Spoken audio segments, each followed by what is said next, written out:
CPU가 계산한 결과를 어딘가에다가 데이터를 줘서 화면에다가 출력해 주는 거죠. 그리고 하드디스크, 또 CD롬 이런 것들 데이터를 저장하고 읽어드린 건데 뭔가 키보드와 이것도 다른 것처럼 보이지만 CPU 입장에서 보면 얘도 똑같은 하나의 아이오입니다. CPU가 메모리상에 있는 프로그램 동작을 막 하는데 그 데이터가 밖으로 나갈 필요가 있다. 밖에서 데이터를 가져갈 필요가 있다라고 하면 키보드에서 가져올 수도 있는 것이고, 무선 랜카드, 랜을 통해서 인터넷을 통해서 가져올 수도 있는 것이고, 하드디스크에 있는 것을 가져올 수도 있는 것이고, 또 계산된 결과를 밖으로 내보내주는데 모니터로 내보내줄 수도 있는 것이고, 하드디스크로 내보내줄 수도 있는 것이고, 네트워크를 통해서 인터넷을 통해 가지고 다른 컴퓨터한테 보내줄 수도 있는 것이고, 이런 게 컴퓨터입니다. 그래서 컴퓨터의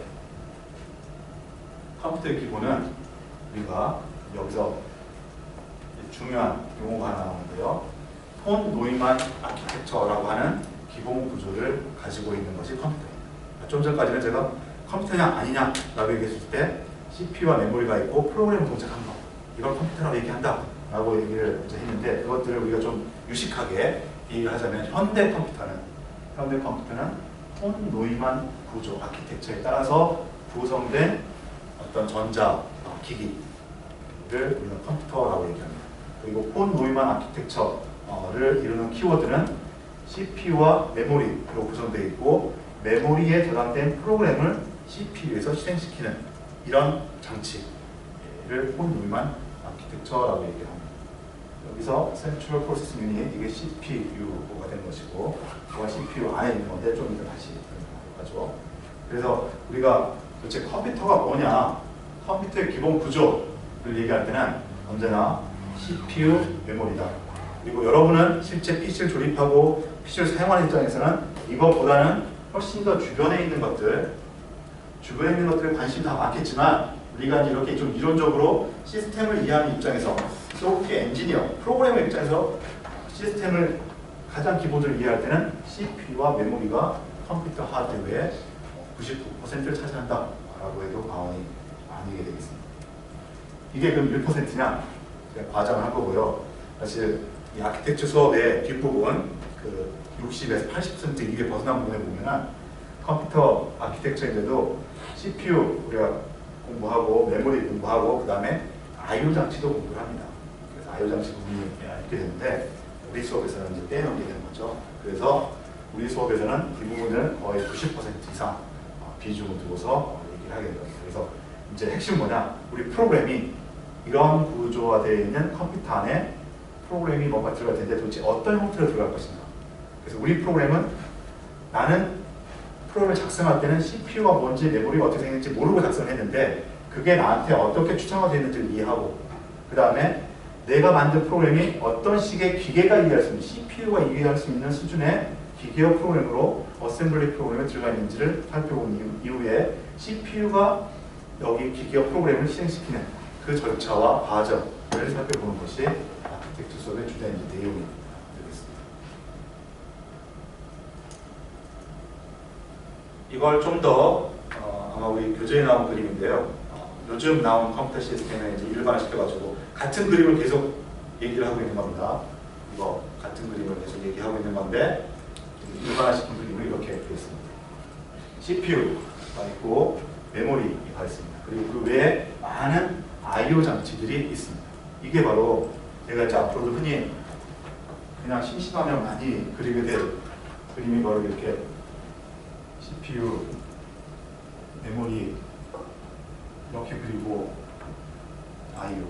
제가 이 그림을 많이 그리게 될 텐데, 이것을 얘기하는, 결국 이게 폰 노이만 아키텍처이고, 이게 컴퓨터 시스템의 일반적인 구조이고, 여러분이 보는 스마트폰이 됐던, TV가 됐던, 아주 작은 SSD 같은 시스템이 됐던, 또는 아두이노 시스템이 됐던, 그런 것들 다 기본적으로 이런 걸 따는 겁니다. 그게 이제 조금씩 어떻게 운용이 되느냐에 따라서 구성이 좀 달라지는 것이죠. 이 그림은 그것 중에서 가장 기본적인, 기본적이보다는 일반적인 형태의 컴퓨터 시스템 구조입니다. CPU, 메모리, I/O 장치. 그래서 여기서 보시면 그것 외에 더 많은 글들이 들어가 있는데, 빠진 것들이 I/O 버스라는 것, I/O 브릿지라는 것, 메모리 버스, 시스템 버스, 이런 식의 얘기가 들어가 있습니다. 그래서 요거는 실제 시스템에 있는 내용을 좀 더 확장해서 설명하자면 CPU와 메모리와 IO 장치들이 어떻게 연결되어 있냐는 것이죠. 그 중에 거기에 중요한 역할을 하는 게 바로 버스라는 것입니다. 버스. 그래서 여기서 보시면 선이 CPU에서 여러 가지 전기선이 나와 있고 메모리에도 전기선이 나와 있으니까 이들 사이를 이렇게 연결해 주면은 CPU와 메모리가 데이터를 주고받는 전선을 통해 가지고서 주고받는 일을 할 수가 있는데, 옛날 아주 초기의 시스템들 혹은 아두이노 같은 아주 간단한 시스템 이런 식으로 CPU와 메모리가 이렇게 직접적으로 이렇게 연결을 이렇게 하고 있습니다. 그런데 일반적인 시스템이라고 이렇게 부르는 데서 버스라는 것이 중요하게 보게 되면 컴퓨터 시스템에서 각 컴포넌트들이 연결되는 방식에 기본이 되는 것이 바로 버스가 되겠습니다. 버스라는 말은 우리 교통수단에서 얘기를 하잖아요. 버스, 지하철, 택시. 버스라는 것의 원래 영어 단어의 뜻은 하나의 운송수단에 목적지가 다른 또는 출발지가 다른 여러 명의 승객이 같이 타는 것. 그래서 버스 한 대를 가지고서 다른 목적지를 가진 승객들을 운반할 수가 있는 거죠. 바로 그건. 이렇게 간단한 시스템에는 직접 이렇게 연결하면 되는데 이게 복잡해지면 I/O 장치들이 여러 개가 붙어 있습니다. 그럼 CPU는 얘하고도 연결해야 되고 여기서 또 키보드 연결하는 선이 이렇게 나와야 되고 또 하드디스크 연결하는 선이 또 나와야 되고 또 네트워크 하드 연결하는 선이 나와야 되고 또 USB 연결하는 선이 나와야 되고 이렇게 이제 복잡해집니다. 이렇게 복잡해지는 것을 방지하기 위해서 컴퓨터 시스템은 버스라는 개념을 도입하게 되는데요. 그래서 전선을 밑에다 쭉 깔아둡니다. 전선을 쭉 깔아두고 모든 요소들이 CPU하고 바로 이렇게 붙는 것이 아니라 이 전선에다 같이 연결해둡니다. 같이 연결하고 CPU는 이 중에 딱 하나만 이렇게 연결하는 거죠. 하나만 연결해서 이거 어떻게 활용하냐면 마치 우리가 버스 탈 때처럼 CPU가 이쪽 어디죠? 키보드, 모니터, 하드디스크 이렇게 있을 때 CPU가 키보드에서 어떤 값을 읽고 싶다. 그럼 CPU가 이 버스에다가 키보드에 해당하는 키보드를 인식할 수 있는 아이디를 여기다가 먼저 쏩니다. 그럼 여기는 한 선을 공유하기 때문에 얘가 입력한 어떤 전기 신호가 얘한테도 갈 수 있고 얘한테도 갈 수 있고 메모리한테도 갈 수 있고 이렇게 되지만 CPU가 키보드에 해당하는 아이디를 명시했기 때문에 여기 똑같이 흘러가는 것을 CPU는 누구 거라고 이해를 하냐면 키보드 거라고 이해를 하는 겁니다. 그러니까 여기서 디스플레이에서 나온 거나 하드디스크에 나온 거나 똑같은 선을 공유하고 있습니다. 하지만 이 공유하는 것을 그냥 무작정 읽는 것이 아니고 항상 내가 여기서 읽을게 라고 신호를 주고 여기서 읽을게 라고 신호를 주고 여기다 쓸게 라고 신호를 주고 이런 방식으로 사용하게 되면 전선은 하나를 공유하지만 여러 개의 하드웨어를 전선 하나로서 CPU가 이용할 수 있게 되는 것이죠. 이런 개념이 바로 버스라는 것의 개념입니다. 그래서 이 버스가 실제로 구현된 모양은 아까 메인보드와 같은 거고요. 같은 건데 우리가 컴퓨터를 조립할 때 메인보드라는 게 이렇게 있습니다. 그리고 여기에 CPU, 메모리 이렇게 들어간다고 했고 메인보드는 그냥 틀린 것처럼 별 역할 안 하는 거라고 했는데 실질적으로 이러한 구조로 살펴봤을 때 메인보드가 하는 가장 중요한 역할은 버스의 역할을 하는 겁니다. 여기 있는 버스의 역할을 하는 게 메인보드의 역할이 되는 거죠. 메인보드를 혹시 자세히 본 사람들은 여기는 화면에 거의 안 보입니다만은 그 구리선이 이렇게 막 전선처럼 나와 있지는 않지만 뭔가 그 아주 복잡한 도로처럼 약간 올록볼록하게 뭔가 이렇게 구역이 선이라고 할 수 있는 것들이 이렇게 많이 배치가 되어 있는 걸 볼 수가 있을 겁니다. 그게 바로 전선입니다. 이 요소와 이 요소를 잇는 전선이죠. 그리고 여러분한테 좀 낯설겠지만 그 전선이 이제 이 하드웨어 설계 기술에서는 표면에만 나타나는 게 아니고 우리가 지하철 막 이렇게 뚫듯이 이 얇은 한 1, 2mm밖에 안 되는 그 층 사이에 한 10여 층의 우리 지하철처럼 같은 구획선이 있고 밑으로도 너무 복잡한 선이 있습니다. 그래서 메인보드가 하는 중요한 역할은 바로 이런 구성 요소들 사이에 버스로서의 통로를 마련해 주는 것이죠. 버스로서의 통로를 마련해 주는 역할을 하는 것이죠. 그래서 뭐 그런 식의 아주 그 어리석은 질문은 하지 않겠지만 이 그림을 놓고서 이런 식의 그림을 놓고서 이게 그 폰 노이먼 아키텍처가 어떻게 연결되느냐, 이거는 CPU다, 이거는 뭐다, 메인보드를 버스다, 이런 식으로 뭐 연결해서 보지는 않겠지만 우리가 굳이 나눠본다면 우리가 알고 있는 컴퓨터 시스템에서 메인보드의 역할이 요즘 복잡해진 컴퓨터에서 이 버스의 역할을 한다는 거죠. 예.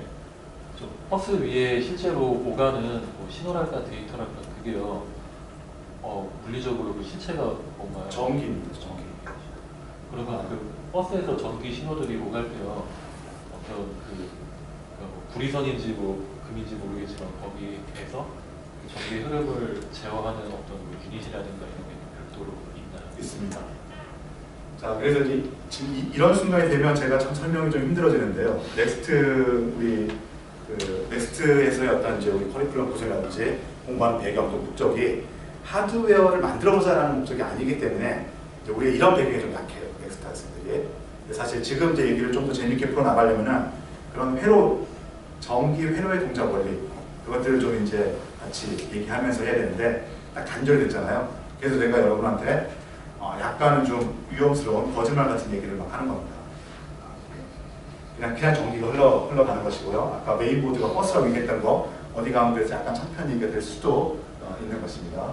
이런 식으로 얘기하고 여기서 이제 학교리의 질문하고 약간 연결될 수 있는 건데, 그러면 이렇게 메인보드가 전선이라고 얘기했잖아요. 좀 전까지는 제가 이렇게 전선만 여러 개 한 선 딱 깔아놓고 선을 이렇게 여기 가서 쉽게 해놓으면 무조건 되느냐? 쉽지 않습니다. 우리가 여러분 수준에서 알고 있는 전선이라는 것은 연결해 놓으면 다 흘러갑니다. 뭐 전화 뭐 이런 게 좀 있긴 하지만 저기 형광등 빼가지고서 배경등 선을 여러 개 이렇게 빼내면 그냥 꼬아가지고서 빼내면 다 전기 흐릅니다. 그래서 스위치 하나 딱 켜면 여러 개 다 이렇게 들어가죠. 전기라는 게 그런 특성을 가지고 있어요. 컴퓨터에서 쓰이는 전기 절대 다르지 않습니다. 물리는 바뀌지 않는 거예요. 물리 자연 법칙은. 그건데 뭐가 다르냐? 결정적으로 다른 거는 제어는 컨트롤.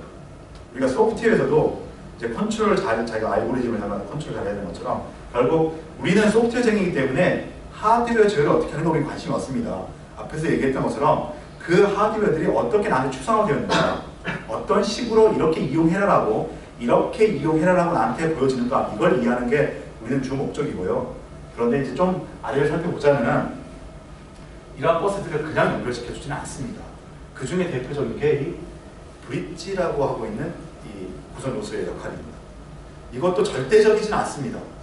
한때는 브릿지라고 부르기도 하다가 최근에는 브릿지라는 말보다는 허브라는 말을 더 많이 쓰기도 합니다. 그 허브가 또 우리 네트워크, 그 집안에 또 집에서 혹시 저 통신선 깔 때 허브 들어본 사람 있습니까? 공유기 이런 거 들어본 사람? 네. 그 허브는 아닙니다. 그러니까 그냥 보통 명사로 쓰는 허브의 개념 같아요. 허브, 우리가 인천공항을 무슨 물류의 허브라고 이렇게 얘기하잖아요. 그런 말 안 들어봤습니까? 인천공항이 허브입니다. 자랑스러워해야 됩니다. 전 세계 항공기들이 많이 거쳐가는. 그래서 허브라는 것은 이 중간 하나를 매개체로 해가지고 여러 가지 흐트러주는 그런 역할을 하는 거죠. 그래서 네트워크에서의 허브도 하나 공유기술이 꽂아가지고 거기서 여러 개의 기계를 연결해 쓸 수 있는 게 네트워크에서 허브입니다. 이것도 요새는 그래서 허브라고 많이 쓰는데 CPU에 나오는 하나의 버스를 여러 개를 흐트러주는 라고 하는데, 저 역할이 중요한 이유는 뭐냐면 이 그림, 실제 예라고 해서 제가 보여드렸는데 몇 가지 슬라이드가 있습니다만 이걸 다 이해하자는 게 아니고 이 그림, 요걸 이해하는데 실제도 이걸 기반으로 만들었다는 거 우리가 감을 가져보자고 해서 제가 그림을 몇 개 들어놓은 겁니다. 자, 그래서 실제 시스템을 보면 아까 CPU 얘기했죠. 메모리 중요하다고 얘기했고, IO들이 하드디스크, 조금 옛날 965P 정도면 제가 프로그램 많이 할 무렵이니까 5년에서 10년 정도 전에 2000년 초반 그때 사용하던 PC 플랫폼인데요.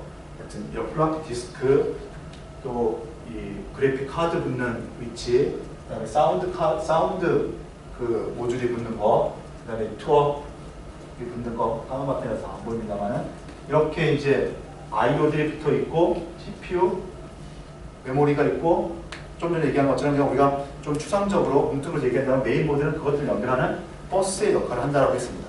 그런데 아두이노나 옛날 초기, 진짜 초기 80년대, 80년대 정도 컴퓨터들은 CPU가 바로 어쨌든 이 버스를 다 제어했었습니다. 누구한테 뭘 주고 누구한테 뭘 받아오고. 그런데 이 정도 무렵만 하더라도 이게 워낙 빨라지니까 메모리 빨라지고 하드디스크 빨라지고 그래픽 카드 속도 빨라지고 하다 보니까 CPU가 직접 이것들을 컨트롤하는 게 부담이 됐어요. 워낙 빨라지니까. 얘가 할 일이 많아졌습니다. 얘 원래 할 일은 메모리에서 데이터를 읽어다가 그게 어떤 명령어인지 어떤 포램인지 해석을 하고 그에 해당한 계산하는 이런 건데 이것들 밖에 있는 장치들의 어떤 데이터들이 왔다 갔다 하는지를 컨트롤하는 걸 얘가 다 하려니까 CPU 부담이 너무 커졌던 겁니다.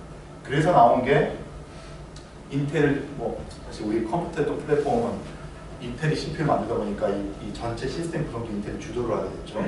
인텔이 만들어내는 게 여기에 있는 이 허브, 브릿지의 개념이었습니다. 이거는 지금 브릿지가 되는 거죠.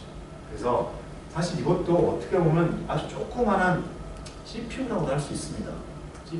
CPU라고 하기엔 좀 너무 이제 무리가 있지만 I/O 하는 것은 CPU 대신해서 얘가 다 처리해 주는 거죠. CPU는 얘한테 하드디스크에서 몇 바이트를 읽고 싶어, 메모리에다가 몇 바이트를 쓰고 싶어, 키보드에서 뭘 읽고 싶어 이런 식으로만 동작을 합니다. 그럼 얘가 그것들을 다 해석을 해가지고서 이제 각각 I/O 장치한테 데이터를 읽고 쓰고 이렇게 하는 것이죠. 이것이 바로 일반 컴퓨터 시스템, 실제 컴퓨터 시스템에서 우리 인텔 계열의 시스템에서는 뭐라고 이렇게 표현되냐면 칩셋이라고 표현됐습니다. 여기 이제 부품을 보면 이게 CPU입니다. 이 자리가 뜯어본 사람은 이 자리가 CPU고 보통 메인보드에 붙어 있지는 않죠. 별도로 이제 돈을 좀 사서 끼워 넣죠. 근데 이렇게 돼 있는 부분, 이렇게 돼 있는 부분이 있습니다. 까맣게 안 보이는데 이렇게 저 수레처럼 뾰족뾰족하게 붙어 있는 것은 방열판이라고 얘기하죠. 방열판. 열이 많이 납니다. 여러분 전자장치인데 열이 많이 나는 게 좀 이해가 안 되겠지만 PC를 조립해본 사람은 CPU 위에다가 막 선풍기까지 다는 거 보이죠? 전자부품이 열이 엄청나게 납니다. 그 이유는 좁은 면적 안에 전기를 많이 흐르기 때문에 우리 100열 정도 흘리면은 열나죠. 전선에는 결국 이 컴퓨터는 전기장치입니다. CPU조차도 전기가 흘러가서 뭔가 일을 하는 거예요. 전선에는 전기가 흐르면 이게 저항이 0인 아이디어란 그 초전도체가 아닌 이상 저항에 의해서 열이 발생합니다. 그런데 이런 전자부품들은 우리 여기에다 배선한 것처럼 한 선이 이렇게 길게 이렇게 있는 것이 아니라 이만큼 거의 손톱만큼 좁은 면적 안에 전선에 해당하는 그 선이 수백 가지가 있는 거죠. 지금 이 메인보드만 하더라도 선이 있다고 했는데 이 메인보드에 있는 촘촘한 선과는 비교가 안 될 만큼 이런 이 반도체 칩 안에 선이 많이 있습니다. 그래서 그런 선에 전기가 흘러가기 때문에 단위 면적 안에 흐르는 전기량이 너무 많아가지고서 열이 많이 납니다. 그래서 이제 이게 방열판이 이 밑에 보면은 뭔가 이 컴퓨터를 이루는 이런 식으로 컴퓨터를 이루는 이런 반도체 칩들이 붙어 있어요. 그게 바로 이런 메인보드에서는 하는 역할이 이 역할입니다. 그래서 메인보드에 그런 반도체는 이미 박혀져 있죠. 이 메인보드를 사면은 그 칩은 박혀져 있습니다. 그의 역할이 뭐냐?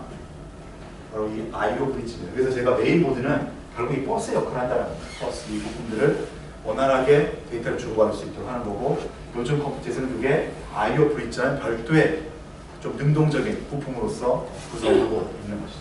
그래서 한 10여 년 전쯤에는 이걸 정말 브릿지라고 해가지고 노스 브릿지, 사우스 브릿지 이렇게 두 개로 구성되어 있었습니다.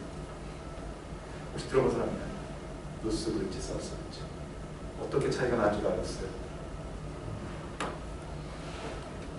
여기는 이제 하나만 이렇게 나타났는데 이번에 나타나는 이유가 CPU가 I/O를 담당하기가 너무 버거워서 그랬다고 했죠. 근데 처음에 이거 하나였어요. 처음에 그러니까 초기에 이런 식이 그냥 나왔을 때는 그러다 이게 분란되는데 왜 그러냐면 I/O 장치들도 가만히 살펴보니까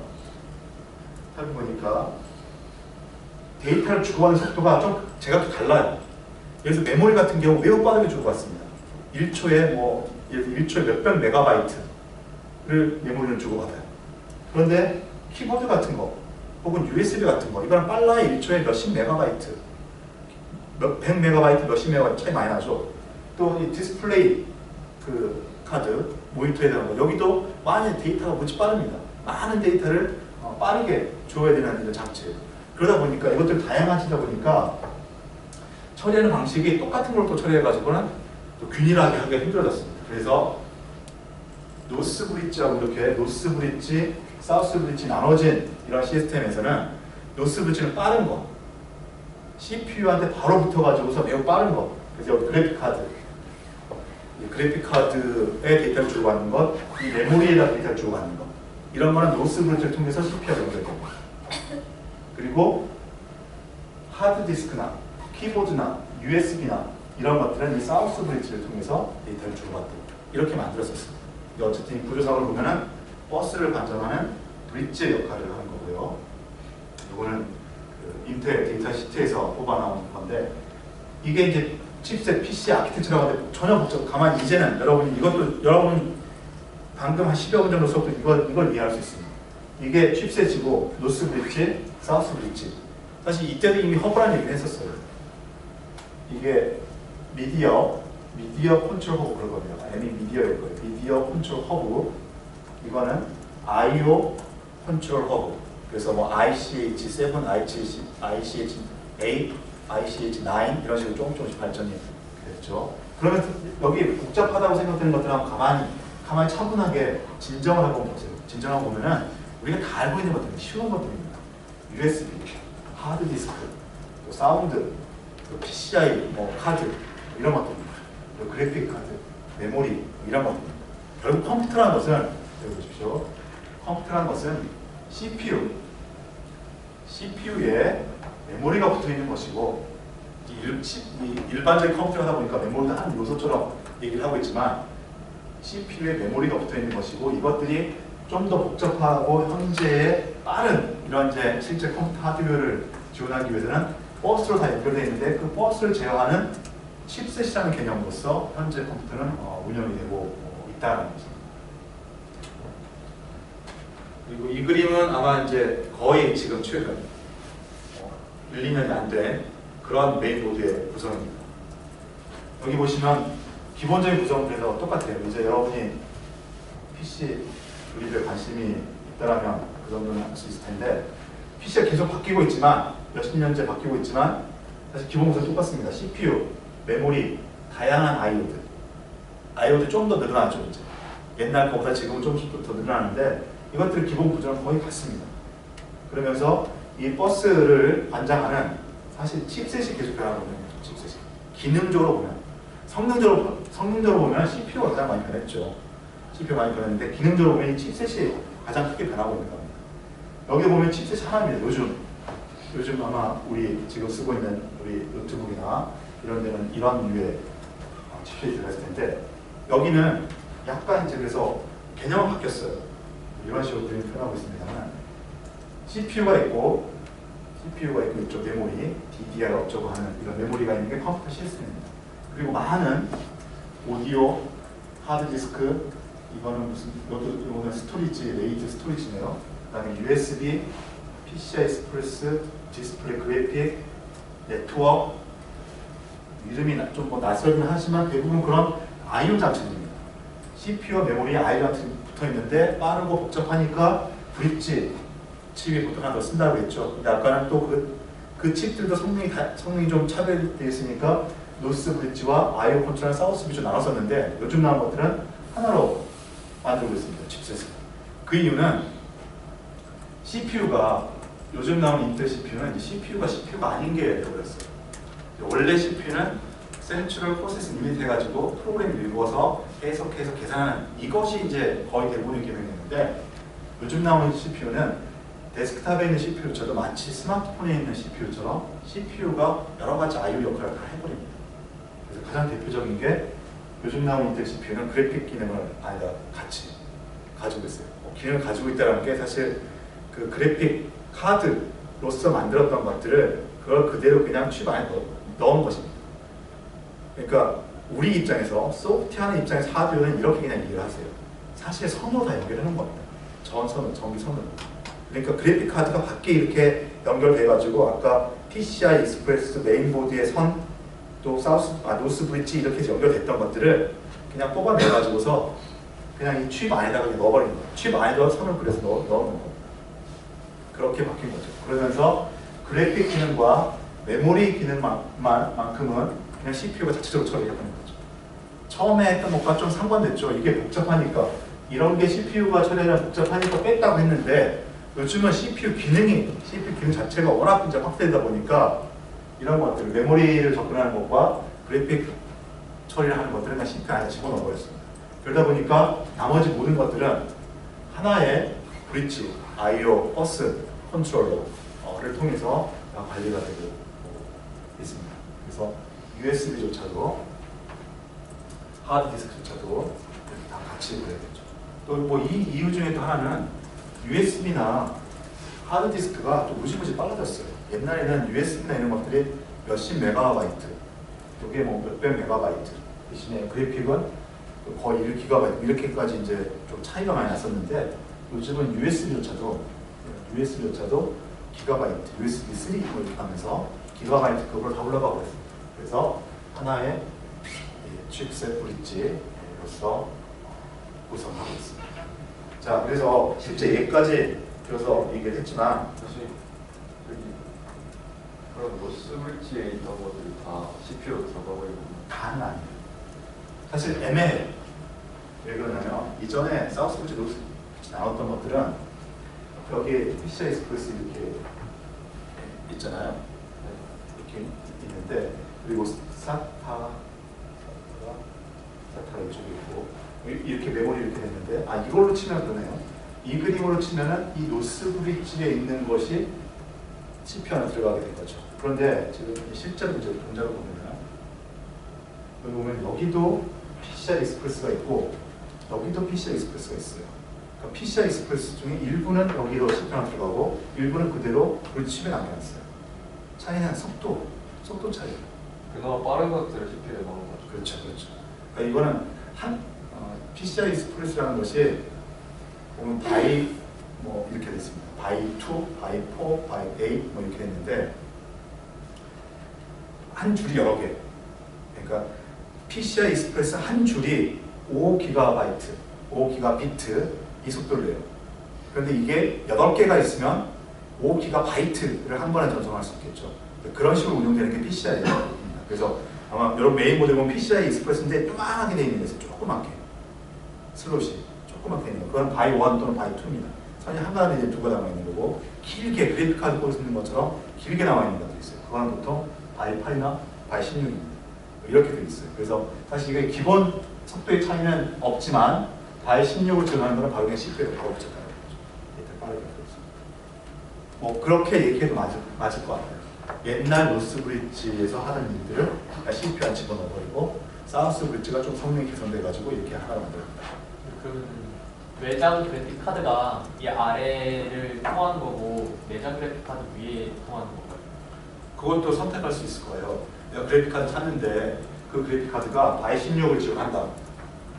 그러니까 PCI 익스프레스 규격의 우리 제품을 보면은 이게 그 그래픽 카드가 PCIe 뭐 3? PCIe 2.0에 i8이냐 뭐 i16이냐 이런 표시가 있을 거예요. 네, 우리 메모리 그래픽 카드도. 그래서 만약 i16으로 된 거라면 여기에 바로 붙여 어찌는 것이고 i8로 된 거라면 여기에 붙여지겠죠. 그리고 외장 그래픽 카드를 쓰지 않는 경우에는 내장되어 있는 이걸 써서 여기에 있는 디스플레이 루트로 그냥 바로 모니터를 연결할 수 있는 것입니다. 다른 부품들보다 CPU가 발전이 훨씬 많이 됐잖아요. 근데 그렇게 흘러갔던 이유가 CPU라는 부품이 가진 어떤 특성 때문일까요? 아니면 인텔이라는 회사가 다른 회사들보다 훨씬 인재가 많거나 돈이 많거나 이게 능력이 뛰어나서 그렇게 두는 건지. 두 개 다 둘 중에 하나를 고르라는 거는 답이 좀 애매할 것 같고 1번에 더 가깝죠. 그러니까 CPU 역할이 가장 컸기 때문에 CPU 역할이 가장 컸기 때문에 CPU를 위주로 해가지고서 컴퓨터 시스템의 발전 과정이 이렇게 만들어졌다라고 얘기를 할 수 있는 거죠. 그런데 거기에 따라 가지고 다른 부분도 똑같이 같이 발전이 된 거예요. 그 부품이 할 수 있는 방법에서 시간이 많이 흘러갔습니다만 그래서 다시 한번 돌아가서 결국 제가 이제 실제 얘를 대략 이제 맛보기로 이렇게 보이긴 했지만 결국 컴퓨터 시스템이라는 게 이거다. 이거다. CPU, 메모리, I/O로 구성되어 있는 거다. 그리고 일반적으로는 이런 그림을 여러분이 이해하면 된다. CPU, 메모리, I/O, 버스를 통해서 연결되어 있는 거고, 컴퓨터나 아니냐의 큰 차이는 프로그램이 있느냐의 차이다. 그리고 실제 시스템은 뭐 이런 식으로 우리가 매칭을 해볼 수 있다는 거. 위에 간단히 그림이 있지만 아두이노라는 이런 작은 보드, 이것도 사실 개념적으로 그려보면 이것과 똑같이 그릴 수 있는 것입니다. 이런 것과 거의 개념적으로 어떤 구성 요소들이 더 있느냐 없느냐 이런 차이죠. 그래서 보면 이렇게 그릴 수 있습니다. CPU가 있고 메모리가 있습니다.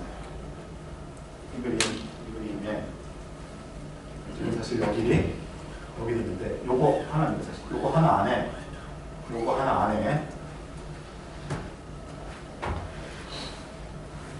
CPU와 메모리, 램, 그리고 요거는 PC에서 얘기하는 하드디스크라는 역할입니다. 우리 스마트폰은 우리가 뭐라고 얘기하냐, 펌웨어 이렇게 얘기하냐, 펌웨어 다운로드하고 우리가 SD 카드를 꽂을 수도 있지만 SD 카드를 안 꽂아도 스마트폰 사면은 거기에 뭐 8기가에서 한 16기가 이렇게 들어가 있죠. 그러니까 우리 하드디스크 SSD 안 붙였는데 뭔가 내 파일을 저장할 수 있게 되는 거죠. 그거는 좀 다른 형태이지만 사실 기술적으로는 SSD와 거의 동일한 기술적인 요소를 가지고 있는 저장 장치인데 그것들이 포함되는 겁니다. 여기도 이 칩 안에도, 이 조그만 칩 안에도 사실 여기로 이 컴퓨터 시스템을 따지면 이 하드디스크에 해당하는, 여기 이쪽 부분이죠. 이 하드디스크에 해당하는 그런 요소가 이렇게 들어있습니다. 그리고 인풋, 아웃풋 장치가 이렇게 있는 것이죠.